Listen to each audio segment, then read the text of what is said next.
विश्वास व कपटेपणाचा पुतळा म्हणजे अफजल खान.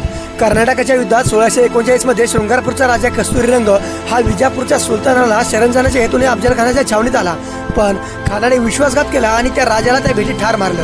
अफजल खान याने आपल्या जहागीरीतील लिंगशेट्टी नावाच्या सरदाराला पाठवलेलं एक पत्र आहे. साहित्यखंड 11 मध्ये पण ते रुजू आहे. त्याची सूडबुद्धी कशी होती हे आपल्याला समजतं. आपला दुश्मन जिथे असेल तिथे जाऊन त्याला शोधून काढू आणि जरी त्याला कोणी वाचवण्याचा प्रयत्न केला तर त्या दोघांनाही कापून घाण्यात पिळून काढू. त्याचा अहंकार एवढा मोठा होता की त्याने आपल्या मुद्रेवर कोरलं होतं, गर अर्ज कुनद सिफर अला फजल फुजला व अफजल अजहर मलकी बजाय तसबीह आवाज आयद अफजल अफजल.